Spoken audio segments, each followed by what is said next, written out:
Bom dia! Bom dia a todos! Bom dia! Good morning, good afternoon, boa tarde, good night, boa noite to everyone that are listening to us. We are officially opening the third edition of the conference Qualitative Research and Critical Accounting this year with the theme Consolidating and Expanding QRCA in Latin America. Abrimos oficialmente a terceira edição da conferência Pesquisa Crítica e Qualitativa em Contabilidade, esse ano com o tema Consolidando e Expandindo o QRCA na América Latina. Agradecemos a presença de todos nessa mesa. We thank everyone that is here on this table that is composed by the members of the organizing committee of the conference, Professor Ivo Gendron, Mary Vera Colina, and Silvia Casanova, to whom I would like to thank for the welcoming me to this committee for the 2020 edition. Our meeting this year should have taken place physically in the wonderful city of Rio de Janeiro. However, it occurs in a totally virtual way and carries with it the afflictions and expectations of an atypical year, which for us at UFRJ proved to be even more challenging. We have a video from our director at the business school from UFRJ, in which she can tell us a little bit more about the challenges to UFRJ regarding that year. I'm just going to project this video. It's a short video. Just 1 second. Okay. Here. Diante do contexto da pandemia da Covid-19, é com orgulho que a UFRJ recebe o Congresso de Pesquisa Crítica e Qualitativa em Contabilidade, o QRCA. O evento ocorre no ano em que a nossa universidade pública e gratuita completa 100 anos e reafirma os seus compromissos com a defesa do conhecimento, da vida e com os princípios republicanos e democráticos. Ao longo de 100 anos, formamos milhões de estudantes e produzimos tecnologias e inovações plurais relacionadas com inúmeras formas da experiência humana. Coincidentemente, o centenário da UFRJ transcorre, tal como no contexto da sua criação, sob os impactos de uma pandemia. O decreto, assinado em 7 de setembro de 1920, instituiu a então Universidade do Rio de Janeiro entre o trauma da gripe espanhola e a efervescência dos preparativos para a comemoração do centenário da independência do Brasil.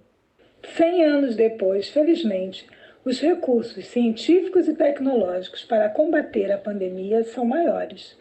O sistema de saúde pública brasileiro se universalizou e nossa capacidade de produção de insumos médicos mostrou-se promissora. No entanto, precisamos avançar ainda mais.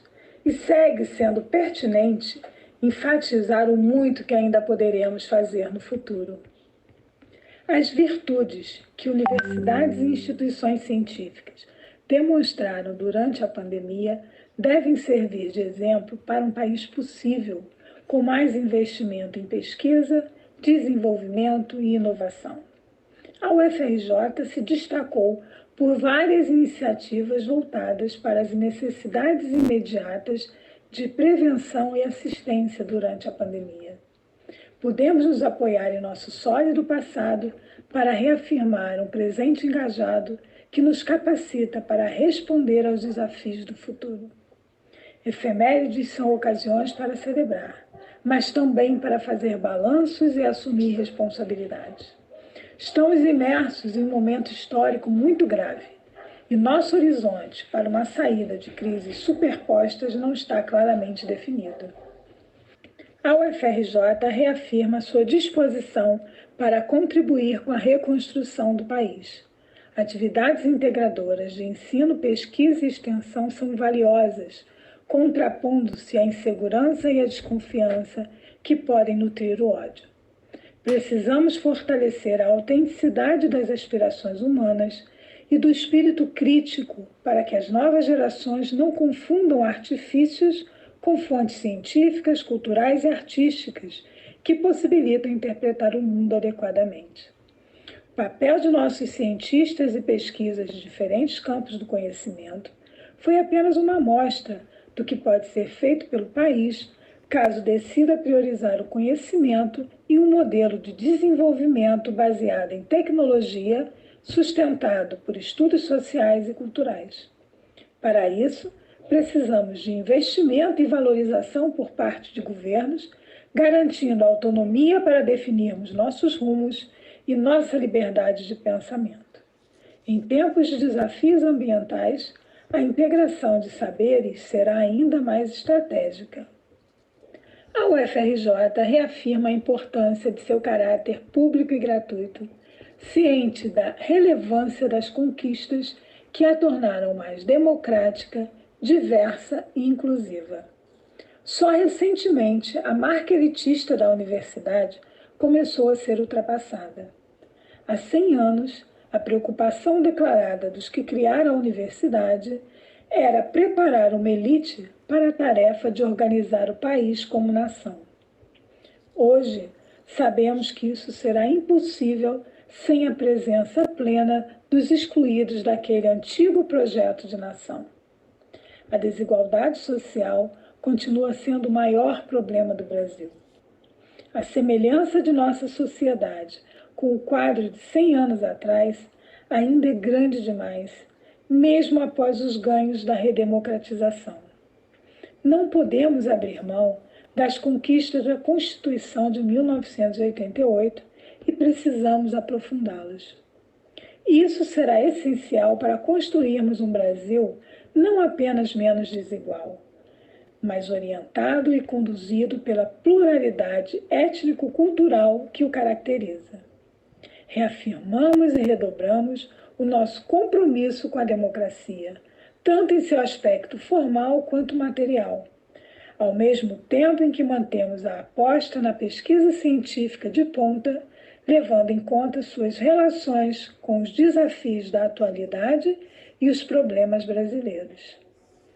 A missão da UFRJ, pelos próximos 100 anos, será a de construir uma universidade mais plural, mais integrada em suas diversas áreas do saber e mais conectada à sociedade, aprofundando sua relação com os desafios econômicos e com as questões sociais dramáticas que marcam nossa história e ganharam vulto com a pandemia. Que nosso centenário, em meio a uma crise de muitas dimensões, seja uma ocasião para vincular a UFRJ que somos àquela que podemos ser, ao país e ao planeta que habitamos e que poderemos habitar. These beautiful words from this video, they are deeply connected to our mission in QRCA in terms of plurality, inclusion, and diversity. The COVID-19 pandemic radically transformed the plans and projects for QRCA conference this year.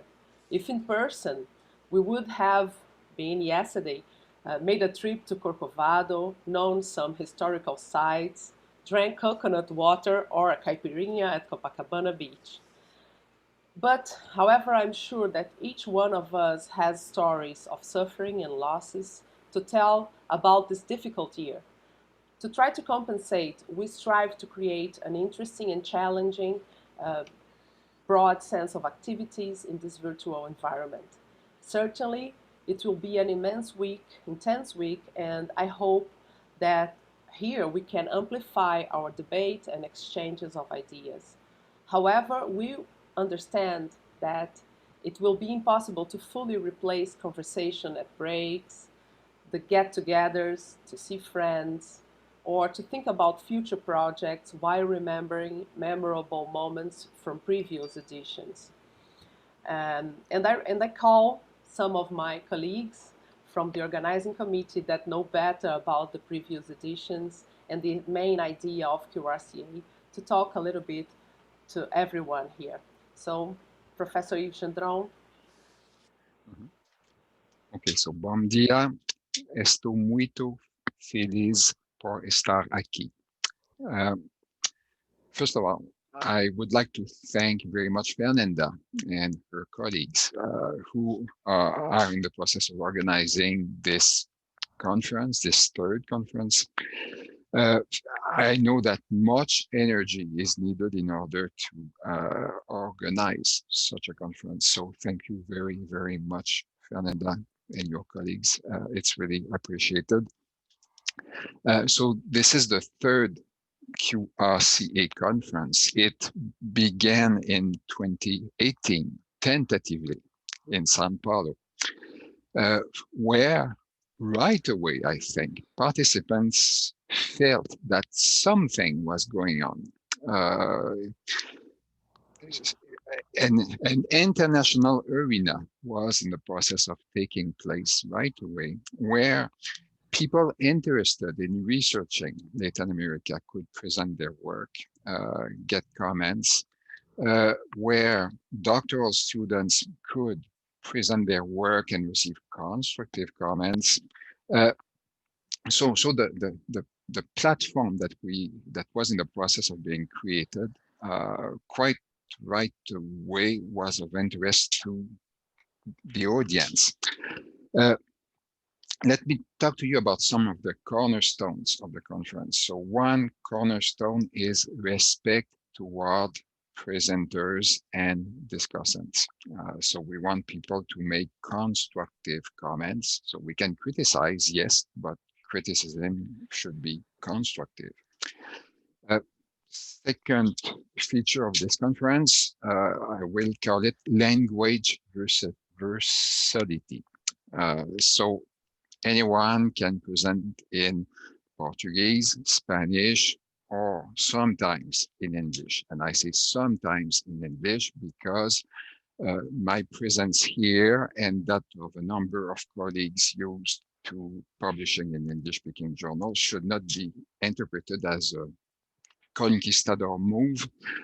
So or something like neocolonialism. No, we are here in order to develop bridges with your community, the QRCA, the South American community.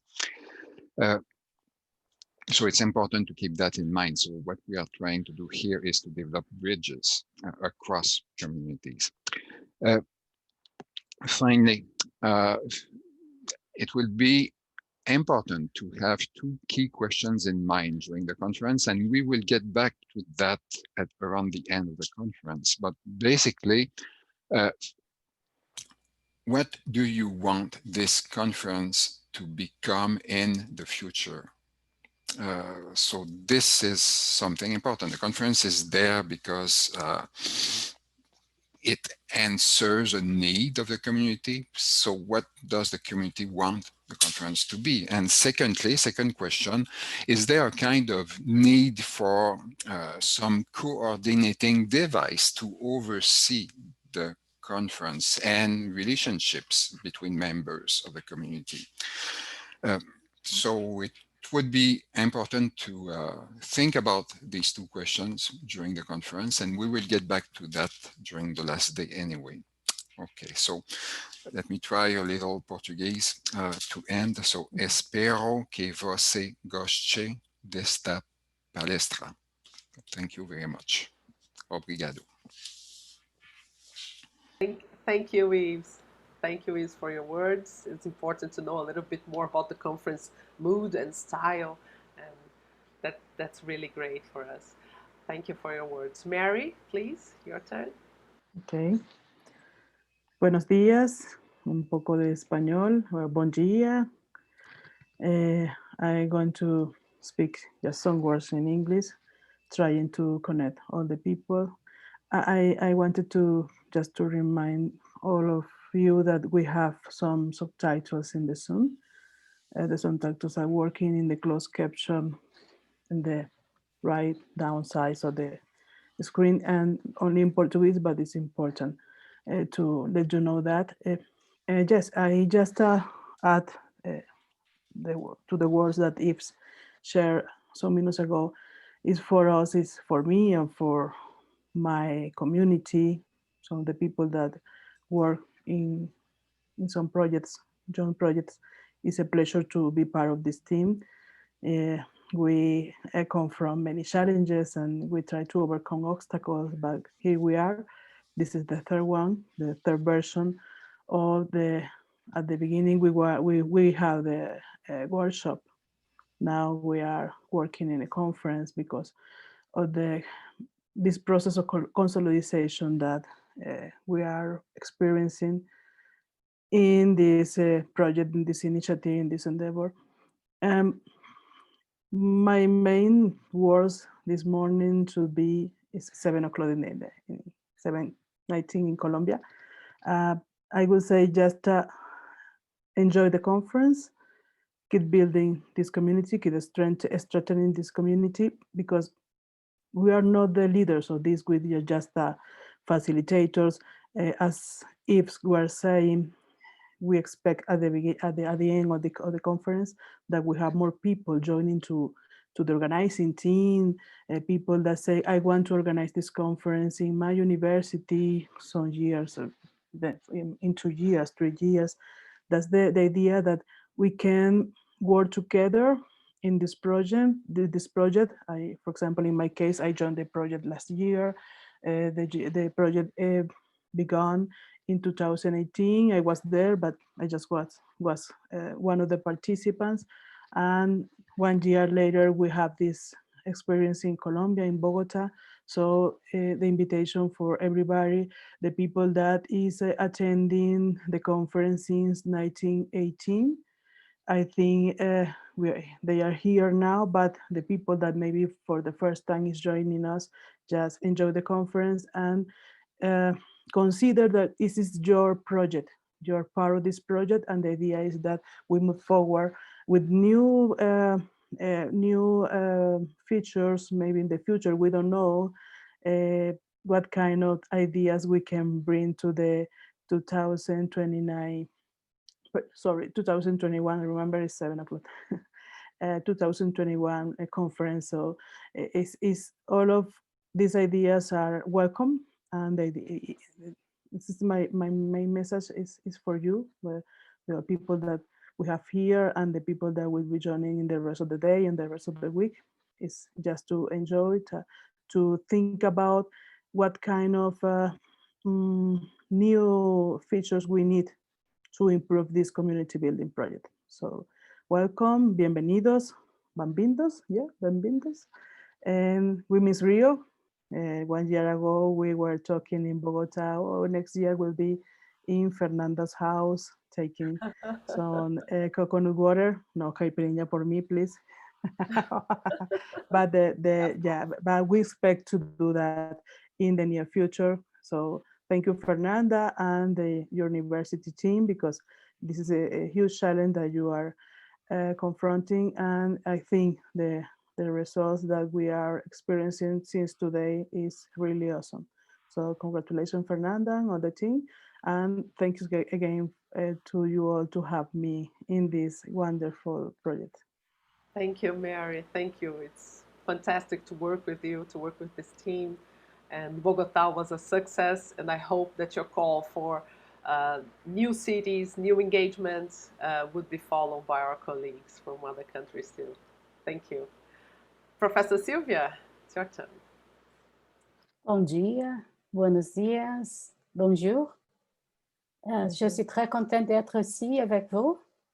Eu estou muito contente de estar aqui com vocês. Estou muito contente de estar aqui com vocês. É uma alegria imensa. So this is a huge joy to start the third QRCA conference in Rio, maybe online, in our thoughts and our memories. But here, and I see we with 61 people join us. So I wanted to join Eve, Mary, and Fernanda, and to emphasize that this is a meeting and a melting point. We want this community to build a strong relationship among its members. It's intended to be a meeting point of generations, a midpoint of cultures, a midpoint of local contexts that together can bring the idea of a global context, but also made of local contexts. So for me, it's important to be here. It is important to see new people here join the conference. It's important to see old friends that have been with us since the first conference. So I'm seeing Cheryl is here, Greg is here, Elizabeth is here, Tassiane is here, Tawan's here in the organized team this year, and GP is here also. So many people. I'm just nominating some, but to represent all the people that are with us. So Maria Victoria, she was in Bogota conference. So many people that are joining us to build this idea of community and of sharing, of caring, of building connections that last, of building projects, not only building papers, but we want also to write and disseminate ideas through papers. So this is my main message. And I want also to emphasize the idea that, yes, we want to build a critical community, but for us, critique is analysis with criteria. So I ask everyone that are joining our sessions to be clear, transparent in what criteria they are basing their analysis so that we can build together as a community. And finally, I want to thank the organized committee because it was a challenge in the new circumstances that we are all to build this online conference. And I'm so happy to see the subtitles work in Portuguese, and soon, Mary, we will have subtitles in Portuguese and in Spanish. So just wait that you will see the subtitles in 2 languages. So this is an effort that is a group effort. We have a huge team that Fernanda put together to make possible all this. And I want that you all see this as this main message, that we want this community to grow multicultural, multilingual, multi-paradigmatic, multi-thematic, multi-theoretical, and engaged in topics that are both relevant locally and globally. So let's begin our conference. Thank you all. Thank you, Sylvia. Great work. We are having a huge community in this first session, this opening panel. We have more than 60%, as you mentioned, people from all around the globe. This is a conference focused on Latin America, but we have friends from everywhere that wants to join us, wants to engage in discussions. And this is fantastic because, as you mentioned, this is a way to build friendship, to build projects, and to get together that small community that is around the globe. So and focusing on Latin America. So thank you, Sylvia, for your words. Before we start the first panel of the conference, I would like to highlight, as Sylvia mentioned, that QRCA is an academic event and is done by the work of many people and depends on the relationship of friendship and passion that has been established along those years.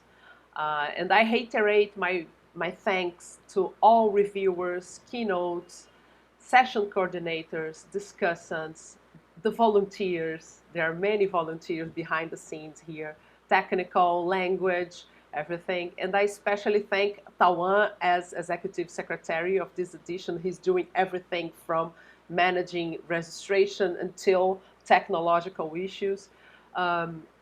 However, I could not fail to thank many of the authors and panelists who divided themselves with household chores, care for the elderly and relatives, for writing their articles and speeches in face of so many challenges. The essence of this event is its authors and researchers and students, everyone that is engaged. Without them, we could not have the conference. So we recognize ourselves in a moment marked by the joy of the meeting and the clarity that it takes place in difficult times. And we thank all of you who answered to our call to make it happen, the 3rd virtual edition of QRCA. So we welcome you all we want to greet, we want to meet virtually, and it's fantastic for us to see it happen despite all the craziness we are living. And that's everything we have to say. And we are now going to start the first panel of the event with so many components, the same persons that are here on this opening table. So that's it. Thank you all. We're gonna now start our first panel regarding the idea of building bridges and making QRCA stronger in terms of diversity and inclusion for the next coming years. Okay, let me project here. This first panel, we have some questions that drive us, and those questions are, let me project here. I have to share my screen. Okay, can you see my screen? Yes, we can, Fernanda. Okay, great. Okay, this is our first panel. The idea of the panel is to, let me see here. Can you see the subtitles initiating? Okay, we're gonna have some subtitles in Spanish here and then subtitles from our group of volunteers. So this first panel is about qualitative research and diversity, challenges, opportunity, and paths.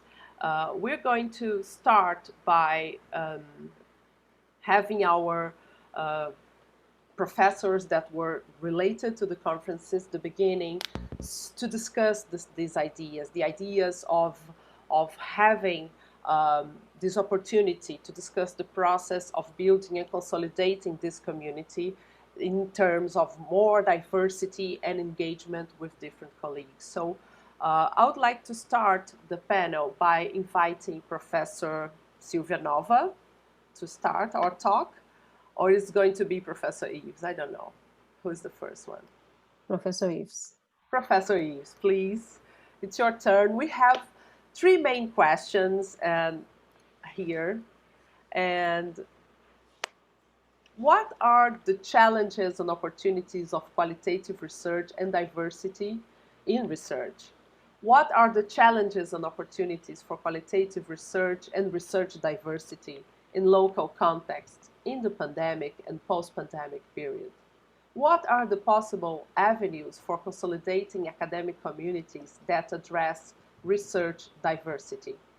So please feel free to comment those questions and to share with us your main ideas, please.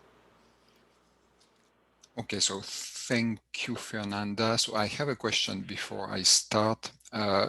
Do I just provide some answers to the first question? Okay. And then we get Sylvia and Mary's views. Yes? Okay, I think Can it's... be this way. Do you agree, Yes, Sylvia and Mary? Okay, let's do this way.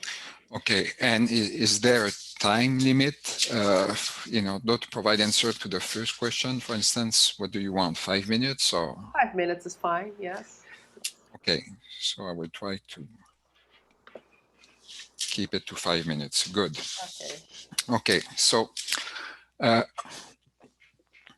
Okay, so I prepared some notes yesterday in order to address these questions. So regarding the first question, the challenges, opportunities of qualitative research and diversity in research, I would, in my mind, the main challenge is to promote qualitative research in an age where the power of numbers is increasingly attractive and significant. Okay, the power of numbers. Statistics, for instance, are very influential in today's society. So you could see when we go through the pandemics that we are constantly, each day, bombarded with statistics regarding how the virus spreads in society. Same thing for diverse statistics such as crime rate, unemployment rate, etc. Statistics are very influential because they are claimed to represent something which is going on, and also once they're created, they kind of create a world which did not really exist before, and this world is manageable. So think about crime rate, for instance, which is produced for every area of a city. So this provides a kind of platform for managers to make decisions, trying to influence things in society. Statistics are also much influential in the research domain. So not only in society, but in research as well. So in the hard sciences, mathematics played a key role in allowing these disciplines such as chemistry, physics to expand, to develop. The social sciences were not immune to the influence of numbers. During the Second World War, especially, something important took place. The USA basically employed lots of statistics, mathematics, modeling in order to manage transportation of troops, of food, of ammunition, etc. And who won the war? Basically the USA. So for them, it was an indication that mathematics, statistics work very well in the social, in social sciences as well. So there was it was a very big momentum in pushing social sciences towards quantification. It was reinforced in the 1960s in the USA through money for research provided by the Ford Foundation. So the cars Ford, okay, so a foundation was established when the founder died, Ford Foundation, and they provided lots of money to make research in business more scientific in order to push for quantification. So as a result of all this, today in the USA and also in many other countries, positivism is basically dominant. It's the mainstream, okay? So there are important consequences that ensue from positivism being mainstream. First of all, academic journals may become less receptive to alternative ways of doing research. Second thing, the younger generation may be exposed to a discourse telling them that if they want to have success in their career, they should become a quantitative researcher. In terms of the content of the production of researcher, mainstream being much influential translates into pressures for conformity. So people being increasingly pushed to carry out the same type of research. And I would argue that as a result of the excessive reliance on positivism, this translates into a relative state of stagnation in terms of research innovation. So I already wrote about this and some other people as well. So we are surrounded with positivism as mainstream, and there are some important consequences that ensue from that. At the same time, the prevalence of positivism constitute a significant opportunity for alternative researchers, for qualitative researchers. Even a number of positivists themselves are increasingly convinced about the limitations of doing research only through positivist eyes. I could provide lots of reference for that. Also, qualitative researchers are able to argue persuasively about why their research matters. It matters because qualitative research can examine processes, social processes, in ways which positivism cannot. Uh, it's useful, qualitative research, because it allows us to access the backstage of organizational life. It allows us to examine how power works in society, how power propagates in society. In-depth perspective is also a strong feature of qualitative research. So we have various uh, articles, books that expand on the reasons why qualitative research, alternative research matters. Uh, and I would argue that qualitative research could be quite attractive to younger people uh, who are often attracted to the world of research in order to help dealing with a big problem, such as climate change, for instance. So qualitative research could offer meaningful ways of developing research to younger people. Uh, Finally, my last comment on that question. What's important is to make sure that graduate students are exposed to qualitative research. So in our programs, doctoral programs, master programs, it's important to ensure that uh, courses cover qualitative research, not only quantitative research, both, uh, so that students are exposed to both approaches, and then they have a choice regarding what kind of researcher do they want to become. It's such a central question that I feel that doctor students, master students should have the leeway to decide what kind of person as researcher they would like to become. Okay, so I will stop now. I'm pretty sure that the 5 minutes is gone. Okay. But it was great, Eve. Thank you. Sylvia, Maddie, who wants to go first? Maddie? Yeah. Okay. Okay.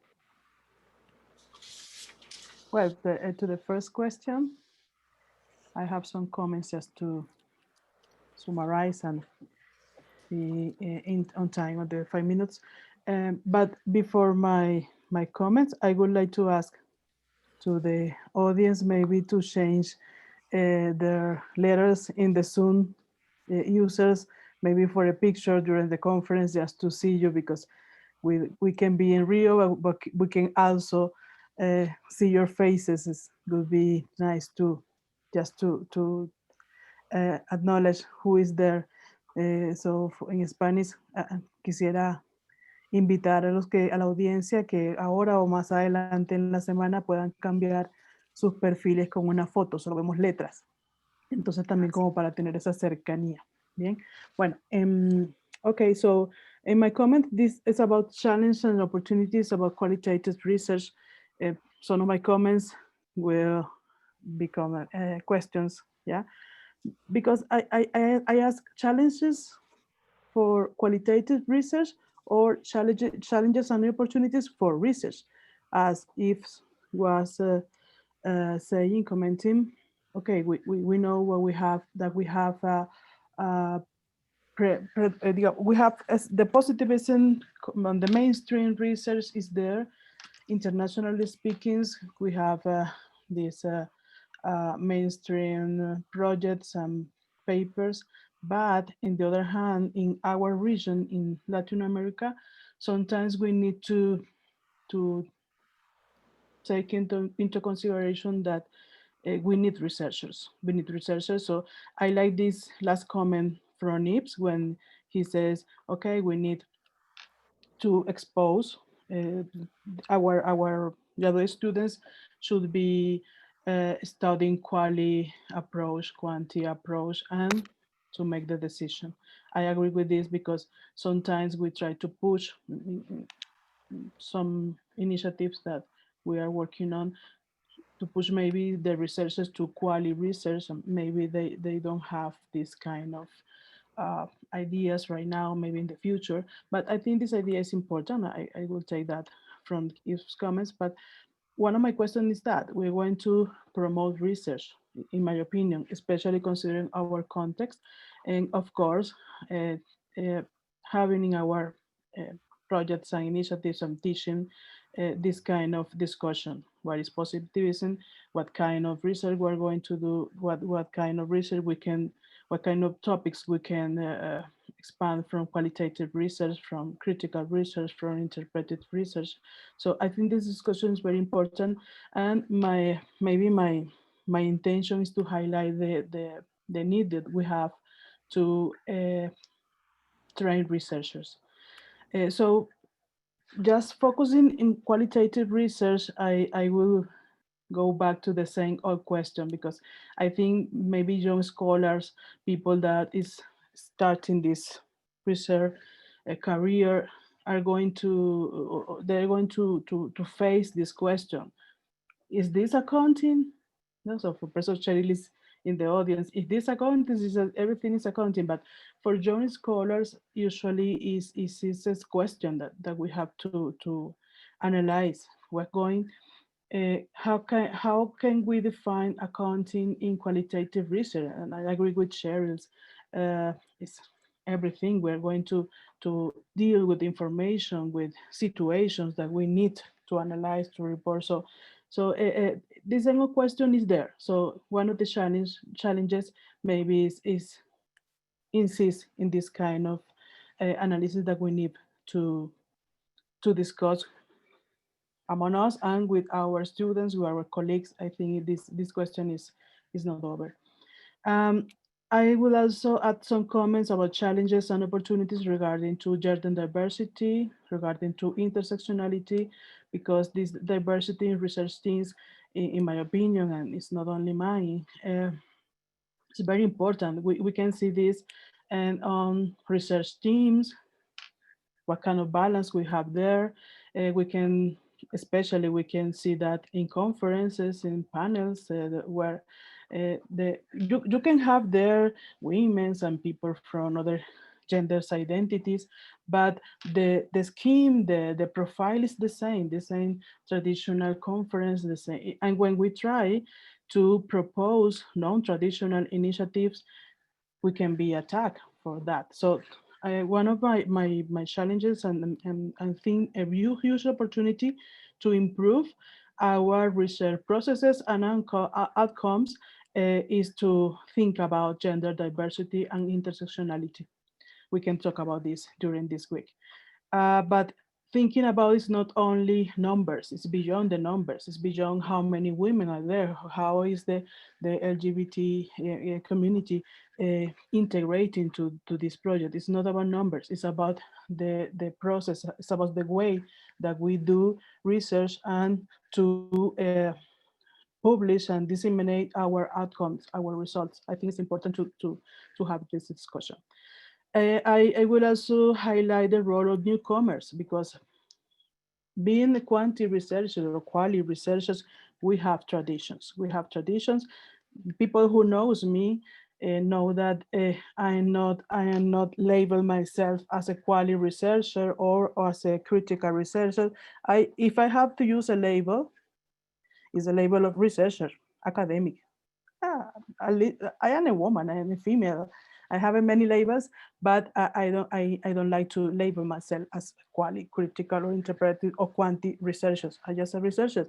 Sometimes I have to use different approach, and maybe I am still trying to get this phase of going to be a mature researcher. I don't know, but right now I think that this label are sometimes are a problem, but newcomers.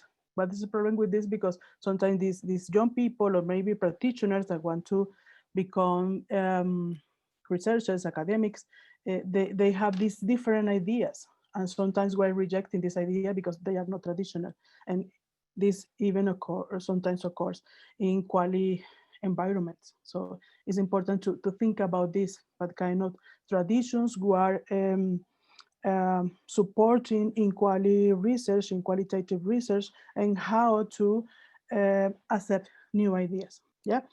Just to finish, because my 5 minutes are over, but I also want to highlight during this week the role of academic networks, community building, as we were saying in the initial opening session.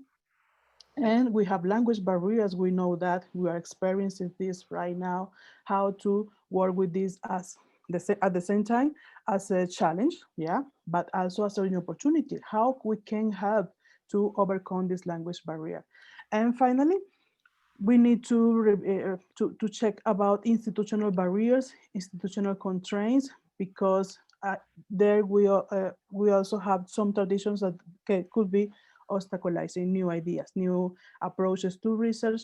So these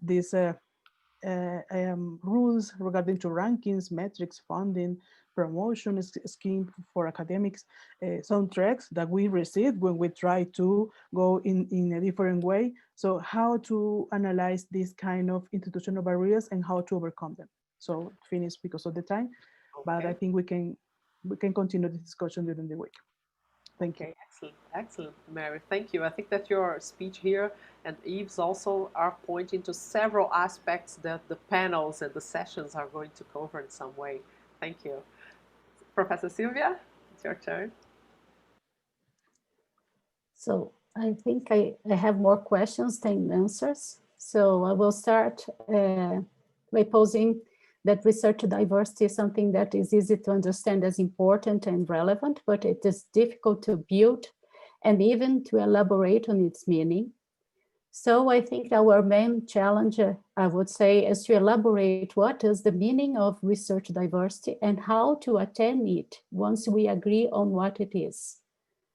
So my questions: diversity in research is thematic, diversity in research is theoretical, diversity in research is about research approaches, is research diversity paradigmatic? Diversity in research has anything to do with format? If so, how can we innovate?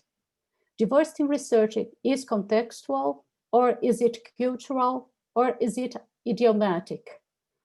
If diversity in research is idiomatic, how could I express diversity in doing my research, since in the process of having my research published, I have to give up expressing myself in my own language? If diversity in research is theoretical, thematic, and contextual, why, and many, many times I witnessed that research is being asked by reviewers why their topic is important, if their topic is accounting, and even why the Brazilian context is informative for a broader audience, or how is it peculiar? These reviewers may be reinformed the coloniality of power by always suggesting authors from the North when they meet reference from the South who are not part of their repertoire. And when sometimes they see a globalizing research that seems 100% focused on the interests of the North.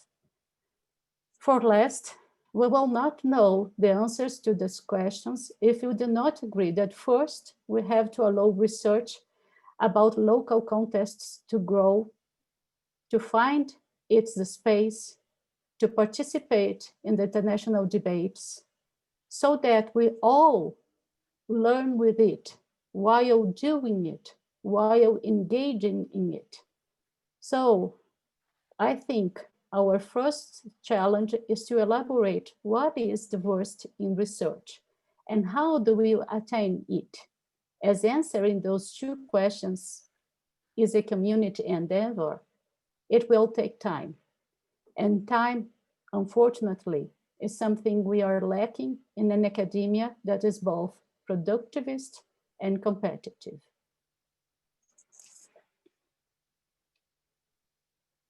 Okay, perfect. Thank you, Sylvia.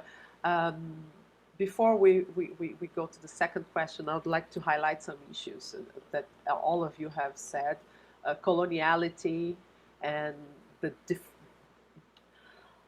the knowledge difference that is imposed in different realms, as you've mentioned, in terms of language, in terms of context, in terms of topics, in terms of epistemic, paradigmatic difference. and also the coloniality of the university facing its own context. I think it is a challenge for a qualitative researcher in the margins to look at their context with open eyes. What knowledge is beyond the university? What knowledge is beyond our own space?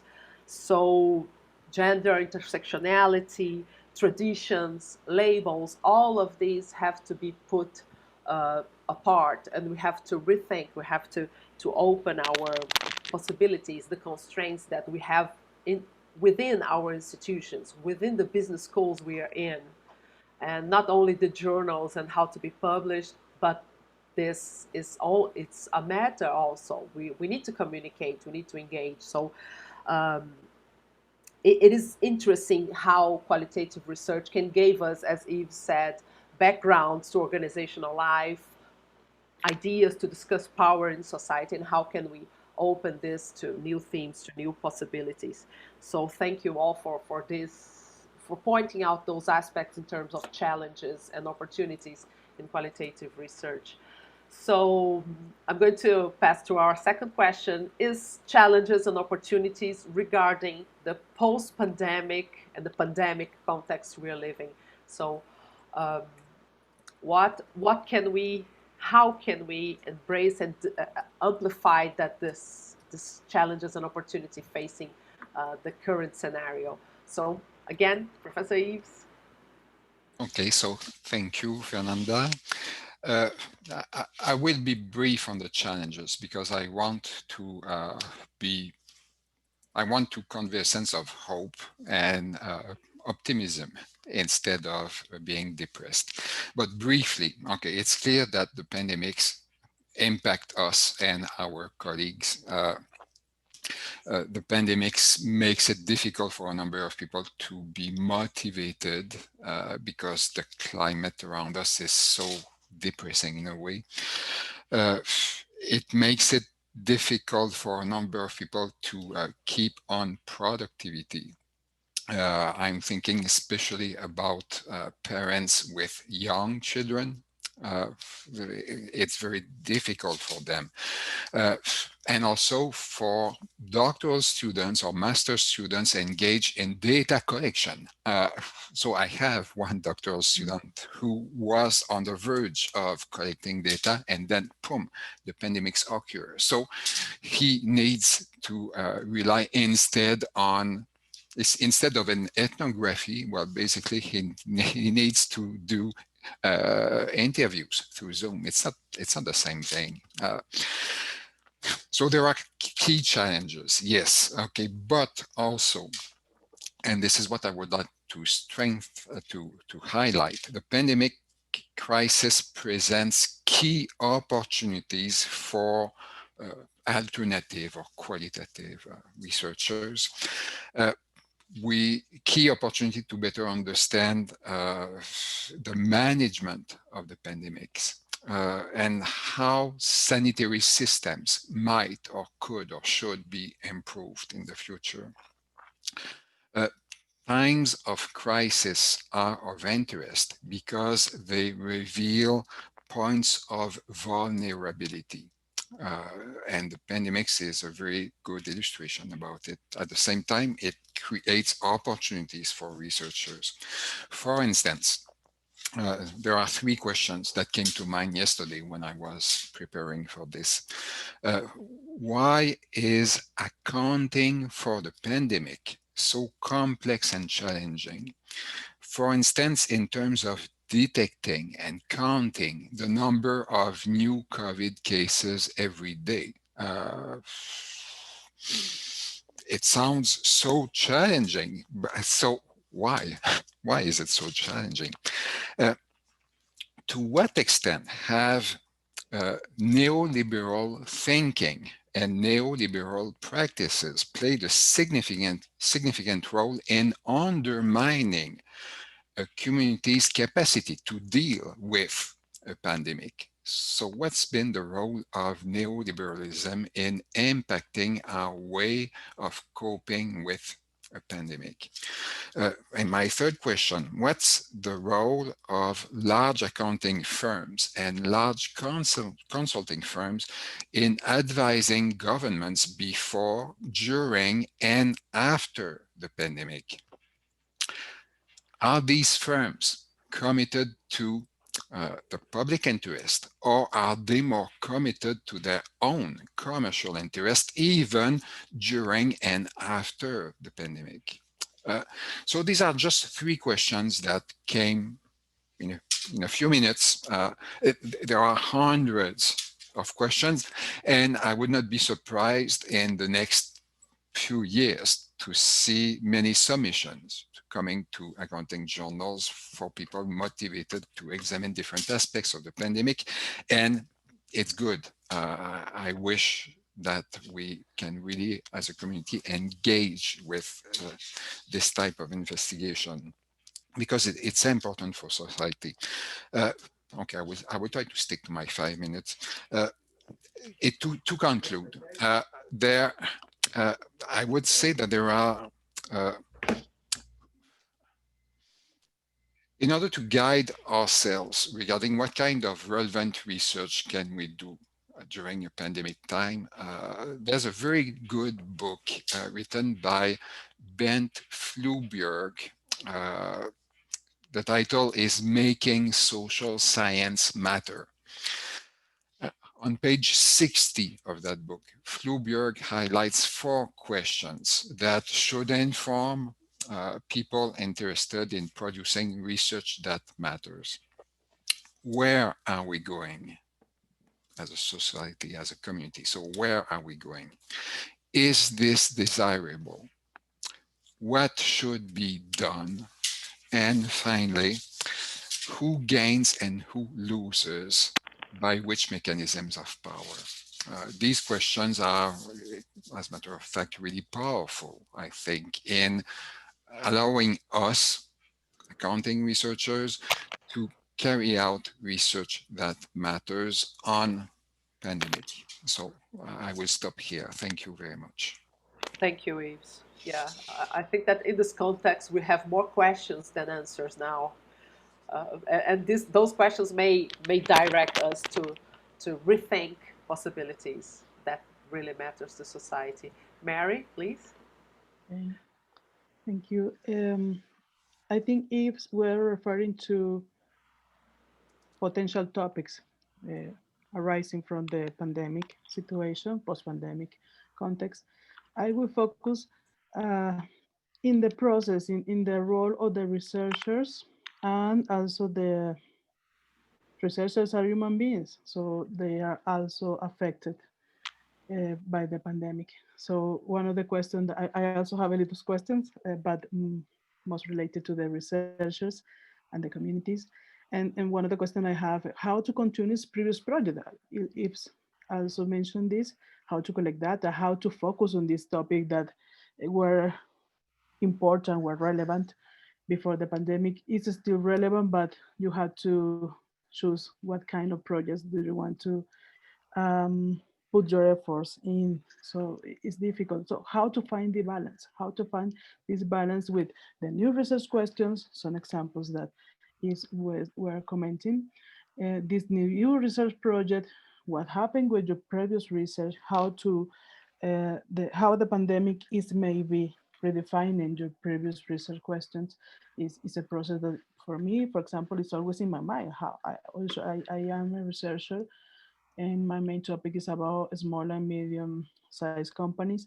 So I have to go there and see what's happening, but I still have my previous question. So it's really challenging, yeah, to how to find this balance, yeah, which questions are more relevant, the ones in the context of the pandemic or the ones that we were working on from decades. So it's like a dilemma, yeah. Mhm. Another question that I have from the researcher role, um, can I write the papers in this context? I am a mom, I am a daughter, I have my elderly parents. Most of us maybe are in the same situation. I only have one son, but I have another child in the family. So how can I write papers? Because I think about my health also, yeah, and it's difficult because you have to manage your personal thoughts, issues, problems, and then you also want to contribute to your line of research. So it's really challenging, and I don't have answer for this right now. But can I write papers? So in the other hand, we have like a competition.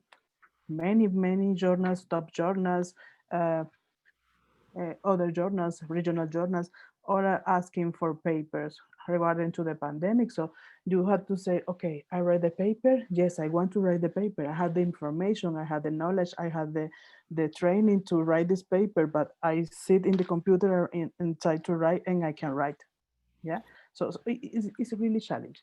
So this competition publishing paper is also maybe it's a source to broaden this gap, this inequality, because I'm not going to say this is a matter of gender, but there are inequalities. Some researchers can do this, some researchers can do that.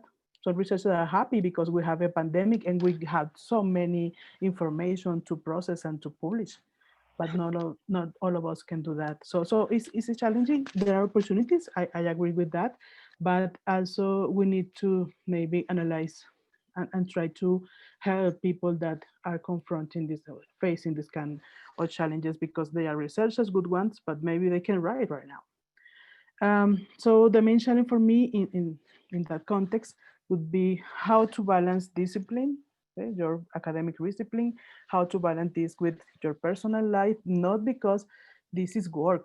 I fortunately, never in my case, I have to select a job that I don't want, I don't like. I love my job, my work, my academic life, but also I have to manage this with new challenges in my personal life. See, I have to take care of my parents. My parents can be alone there. They can go out to go to the store. So it's so many issues that we're confronting right now, and we're going to face in the future. So it's one of the challenges that I see, because you have there these research opportunities. You dream about Sylvia and Fernanda and Ibs maybe understand my point when we talk about this. We are dreaming about some research that we can do and maybe have to have a better work, but at the same time, okay, I'm human being. So one of the challenges is how to balance this, how to get this balance in the academic opportunities. I think we have to focus on community building, because how to promote inclusion, how to attract new profiles to research, to this line of research, to, in this case, one of the opportunities we have, new students that are pursuing a graduate degree, a master degree, a doctoral degree, that want to do research about the pandemic. This is a huge opportunity and we need to work with them. But also we have people from the practitioners field that they are just maybe realizing that it's not enough to do practitioner works job.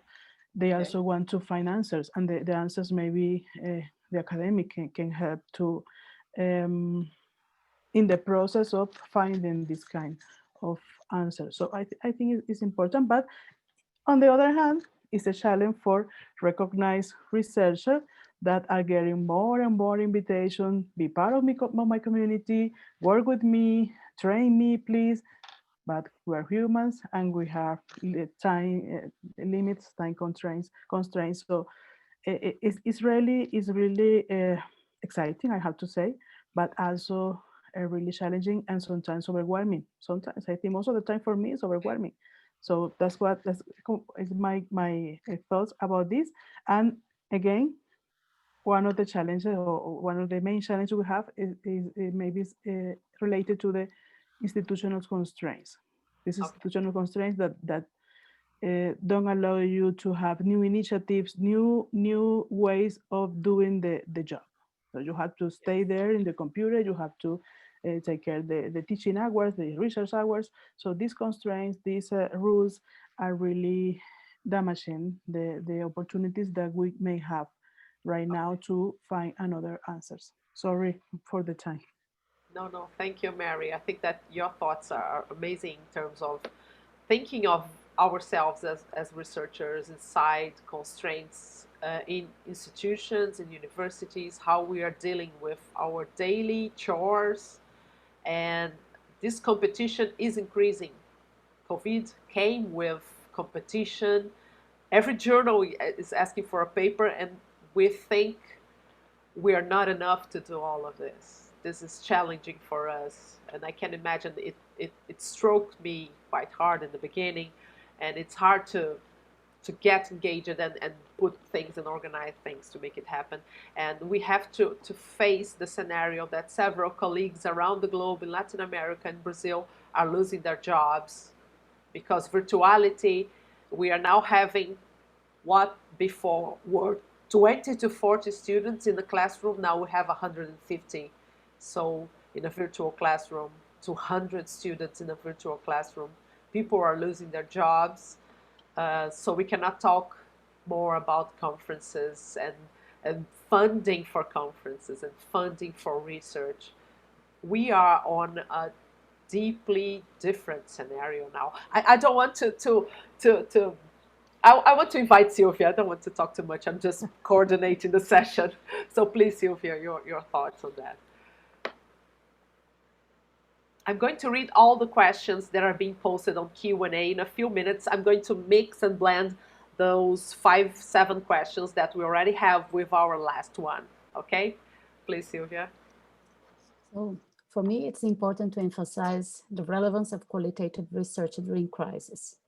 It seems to me that crises have reverberated in qualitative research as one of their roots, as many of the qualitative twists and turns have occurred during crisis. It's not different now, you know. In a moment of individual and collective losses, and Fernanda just mentioned it, and Mary and Eve also emphasize it, of deepening of social inequalities, of blatant necropolitics, qualitative research is finding its way to reflect, to register, to echo, to counter account. As an example, we had a special call in one of the most important and traditional conferences in Brazil about accounting and the pandemic. It seems it happened ages ago, but it was on July. We wanted the call to reflect on how accounting could participate in the search for answers to the pandemic crisis. And this call was answered by an impressive number of researchers, 108 researchers, addressing issues from financial accounting to accounting education, going through public accounting and accountability in the times of crisis, addressing issues of race, class, and gender. But on the other hand, this is also one of the difficulties of conducting qualitative research during crisis. Researching about death, grief, violence is emotionally tiring. So you have to conciliate resilience and vulnerability, courage and fear, fragility and resistance, empathy and self-preservation. Another challenge is to understand, as a research community, how accounting and accounting researchers could engage with a crisis as the pandemic in a meaningful and socially relevant way, exceeding the self-imposed boundaries of what we understand as accounting, and Mary just mentioned it, and making our best efforts on trying to understand how accounting can function. And this is, for me, is very important. How accounting can function as a social technology of resistance and emancipation, and the best Freirean style. So those are my comments on this question. Thank you, Fernanda. Okay, thank you, Sylvia.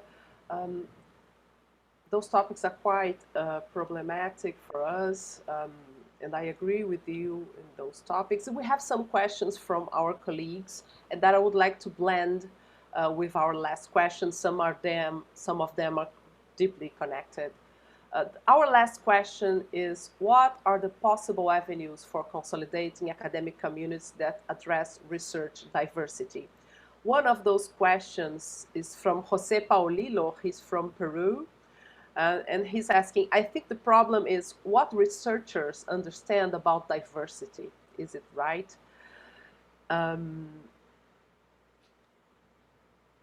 He's also asking, the actual situation see not a possibility to develop more the qualitative research because all numbers is fall down. He also related to that, the mathematics schemes that was broken within the situation. We have, complementing Jose Paulilo question, fake news, lies, information being mixed and changed regarding COVID. Other questions are, Eduarda is asking, I'm a doctoral student from University of Brasilia. I'm very grateful for the conference. I would like to know if you're going to share some tips for students and researchers that are beginning in the qualitative pathway. She wanted us to comment on this. I think that's the idea of the conference, Eduarda, but let's see what our colleagues has to say about it. Ailton Pinheiro is saying, we are talking about possible avenues, but he's saying, we are defending qualitative research. However, other Brazilian fields of knowledge have already gone on this pathway and have gone through interdisciplinarity. And now they are entering slowly in a defense of a transdisciplinarity, in a rationality of knowledges in the plural. Where are we really in accounting? This is a good question. Ailton, thank you for that. Another question from Ailton, he's commenting that regarding his own experience in Amazon, he noticed that our main topic of study are related to the international norms. There are institutionalized researchers that enters the program cannot put accounting to dialogue with other sciences because the technique does not born from theory. So we need to recall our object of study, although we will enter a world without possibility of application. So he's discussing the idea of rigor, technological rigor, methodological rigor, and reality and practice, and engaging with the object and the reality in the field we are. And for the last question we have is from Selena Mato from Argentina. It's good to see you here, Selena. During the pandemic, she's written in Spanish. I'm trying to translate. The other ones were in Portuguese. During the pandemic, me enviaron. Oh my God. You want to help? No. Yes, okay. Please, Mary. The last one from Selena. Yeah, Selena is asking from her experience. She received a paper to review. The paper originally was sent by the authors 10 months ago, but she received the paper right now and she has to send the review in 2 weeks. And she says, in this context of pandemic and 3 children in the early years in scholar age. So she has 3 children in the school, so homeschool. So she asked specifically to us if he thinks that the timing of the journals and the timing for reviewers would be the same. There are some changes because we need to take into account that researchers are human, so the human side of the researcher, in this case, and the reviewer. And there is a last question about Paulo Homero Jr. Isn't qualitative a too broad signifier? Why not talk about critical research? Okay, this is a good question, an important question. And I think we are talking about possibilities and avenues in this last question. So it's good to listen to our colleagues about those topics. Sorry, we had 8 questions from the audience and the last one. So please make a mix. We still have 15 minutes to go, 5 for each. Okay, let's see if we can manage it. Okay, Yves, please. I begin again. Good. These are really good questions. Obviously, we cannot answer all of them in a meaningful way, but I will try to address a few things uh, regarding the impact on journal practices of the pandemic. So I'm co-editor of Critical Perspective on Accounting. I'm also associate editor at Contemporary Accounting Research. Okay, so in both journals, the editors are aware that a number of people find it quite challenging to produce reviews, for instance.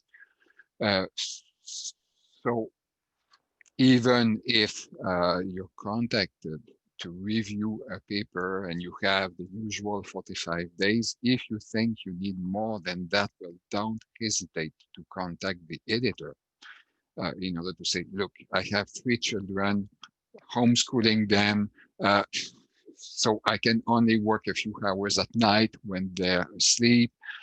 So can you please provide me with, well, 70 days instead of 45 days? And well, if it were me, I would be happy to say yes. I think the expectation of the community is not that they will get speedy reviews in a time of pandemic. No, that would not be fair. It's the same thing for authors. So authors of papers, sometimes they have a deadline to resubmit. So when you feel that as a result of the pandemic, you will not be able to meet the deadline, then please contact the editor in charge of your paper in order to explain the situation and ask for an extension. And when this occurs to me, I always say yes. I will provide you a few extra months. So no problem. Don't hesitate to contact the editor. Regarding the last comment, qualitative research, is it the right word? Probably, well, alternative research is something which works quite well. Because in a way, a number of quantitative researchers are doing critical research.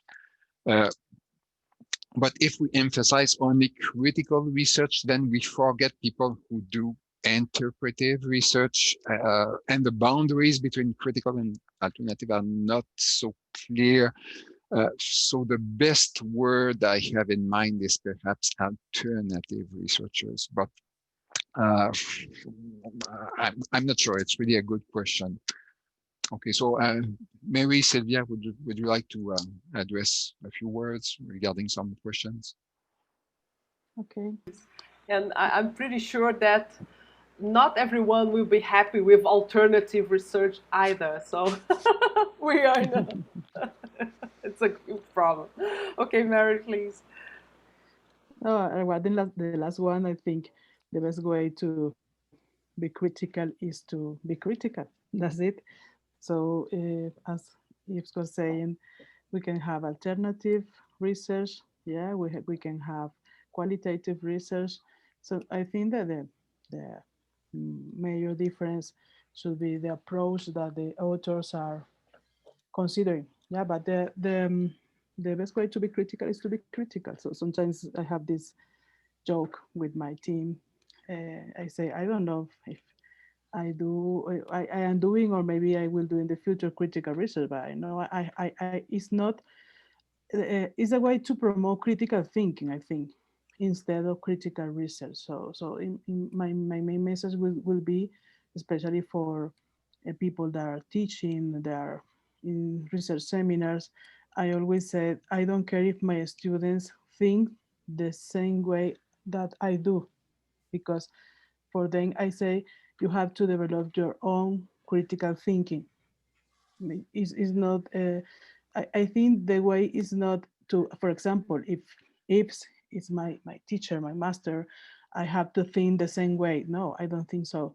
I need to process some ideas, some evidences, and maybe to reach other kind of explanations. So that was my message would be that. So don't try to put borders, in my opinion, to these labels, because when we label our research, I think we are losing it. So that would be my thought about that. Maybe regarding to other questions, in general, this possible avenue, I think we have to think about how to encourage new leaderships, new research leaders, new potential leaders, or potential leaders, how to encourage them, because in our region, it's a conference focused in Latin America, and the situation, I think, is really different from other regions. Yeah. So how can we promote these new leaderships? We have really good profiles. So why these profiles are there? Just for example, asking question, why not one of these people that are asking questions are in this panel? So in the future, we want to see you in these kind of panels. It's not only about us. It's not only about the current leaders. The idea is to promote that these newcomers, these young scholars become the leaders right now, not in the future. Right now, you can do that. So I think it's a challenge, yeah, but we need more people just spreading the voice and having and new voices in this process. So maybe this is the critical way to do research right now and the near future. In this sense, I think this conference is an example of this. We are emphasizing the community building process. Maybe sometimes the community is just a leader one, few profiles, but the idea is to have a number of communities as our context maybe need for different topics, and especially to work with the research incubators. We call this in Spanish semilleros. It's like to have the seed in the ground, and how to promote this kind of incubators, but again with critical thinking. I don't care about the students that are repeating myself. It's not, I have no intention to reproduce my thinking. Maybe it's good, it's bad, but I don't have this intention. So and maybe most of the question, I think we need to improve our promotion of leadership, and then also our community building. There's a question about if we have if accounting is a discipline in the field of disciplinarity, or in the field of interdisciplinarity or transdisciplinarity. I think we have to just to have this talk to other science, to other researchers, different. So maybe it's another label that I am not going to support. Yeah, maybe sometimes we need to focus in some knowledge. Sometimes you need to bring other approaches and knowledges from apparently different disciplines. But my idea is you have to talk to each other. You have to talk to psychologists. You have to talk maybe to chemists. You had to talk to astronomers, astronomy, and in English maybe it's different. But it's not about just to label the research you are in the disciplinary, this interdisciplinarity or transdisciplinarity, because in my opinion, of course, it's only mine. It's not a fact. Sometimes this label just, instead of having better results, we just get some damage trying to label ourselves and our processes. Okay, thank you, Mary. Sylvia, I think you are the best one to address the question on diversity. What is diversity? And probably is connected to interdisciplinary, transdisciplinarity also. I'm thinking about addressing the question from Eduarda. Okay.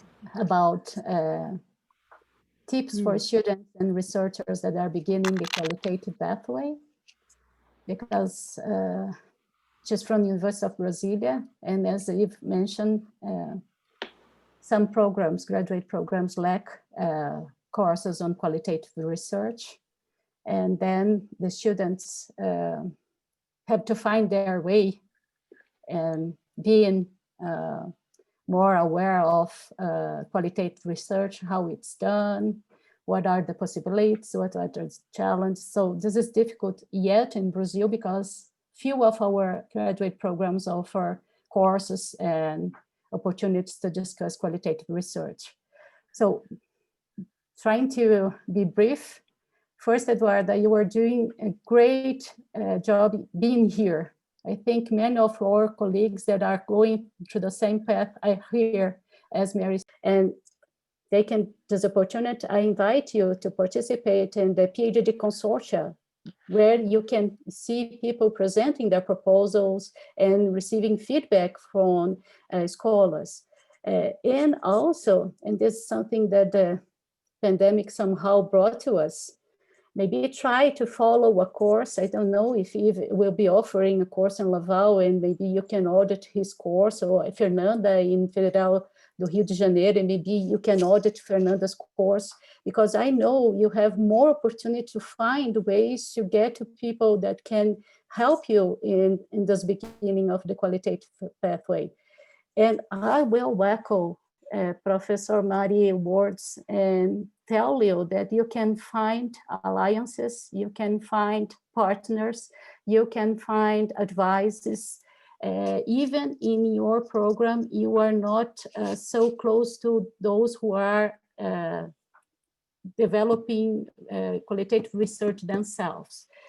But we know that in University of Brasilia, we have Professor Beatriz, that was somehow the person responsible for us all to be here, because it was in the conference that Professor Beatriz organized that I met Yves, and we started to discuss this idea of having a qualitative research and critical accounting first workshop, and then in Bogota conference, and now Align a conference. So I want to say the importance of being aware of what is happening in the qualitative community and taking part on it, being part of the community.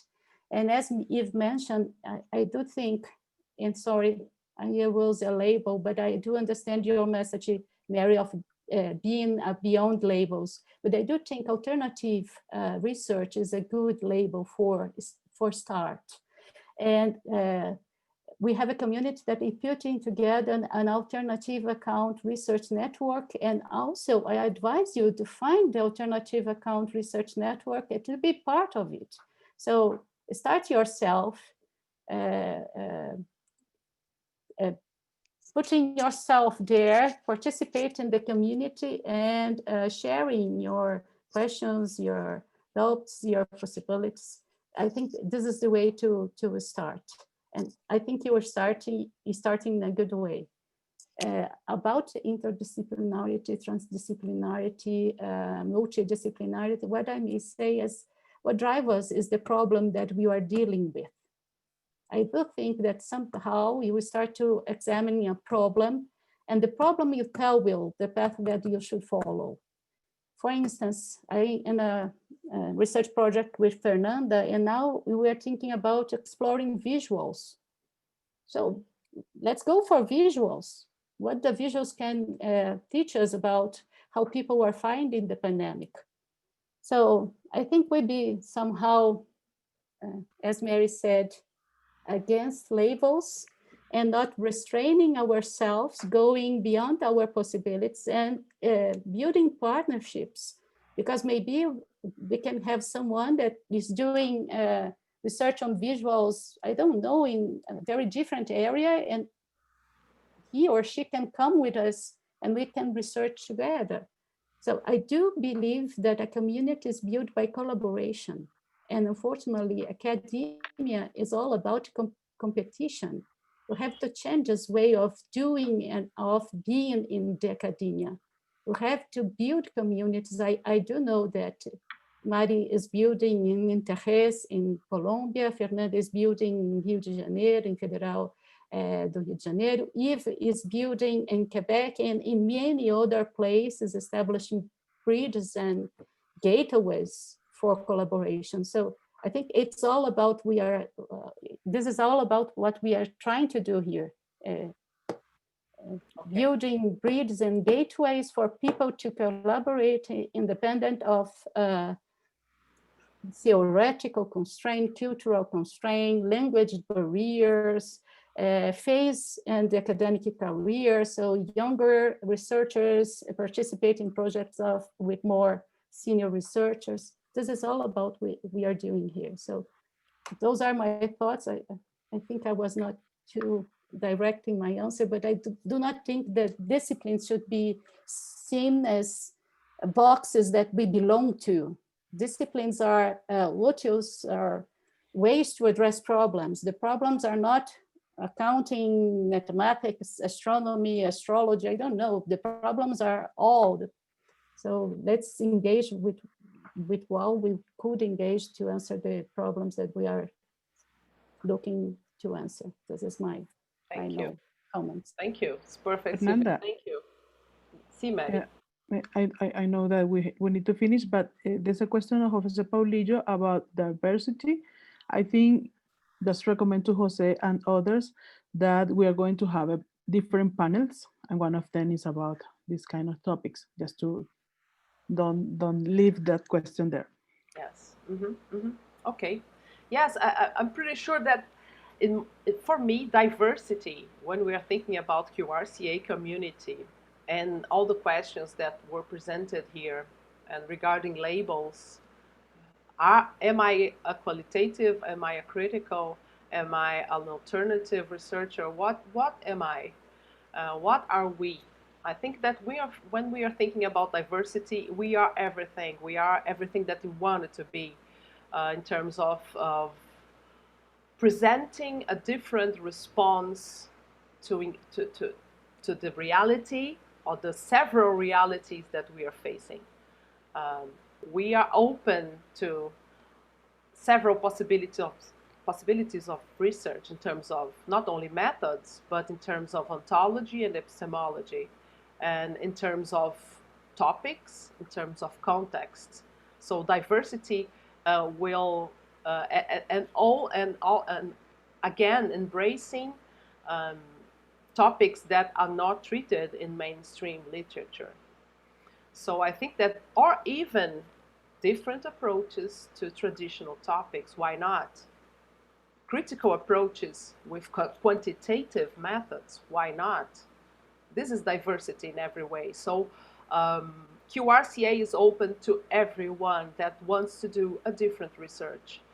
And we respect criticals, interpretive, alternative, quantitative with critical stance. Everything is welcome. And I think that's the main idea of our community building. There's space for everyone. And we think that everyone approach and topic are relevant. We start from that point. Everything can become relevant, and we are not imposing one tradition over another. We are not trying to colonize minds and bodies and ways of doing research. And probably it is a way that we can have an avenue of openness regarding that every other spaces that we go, we see closures. So probably the way we address diversity is openness to topics, openness to theories, open to context and topics. And surely this is relevant. And thanks for your question, Jose and Paulo and Celina and Eduarda.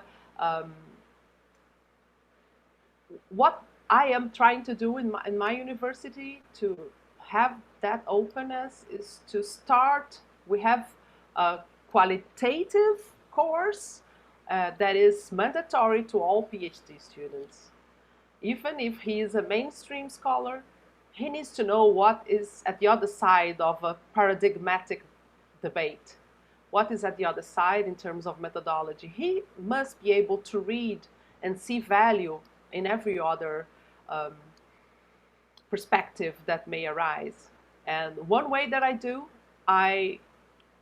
this is something that is important for us in Brazil. We can conquer the mainstream by providing him that qualitative and critical accounting alternative approaches are published And mainstream scholars like that idea. Oh, you can find space for publish international studies from Brazil in international journals. Yes, you can find a way. So I said, okay, if international scholars are doing critical research, it is not things of crazy Brazilians.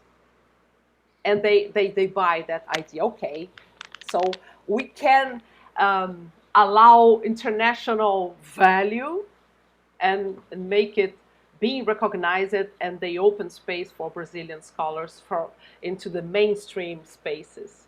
And it is something we have to deal with it. We have to use our agentic power to use the power of mainstream and recognition of the competitive metric system to show that critical and qualitative and alternative accounts has spaces, and we can do our research here too.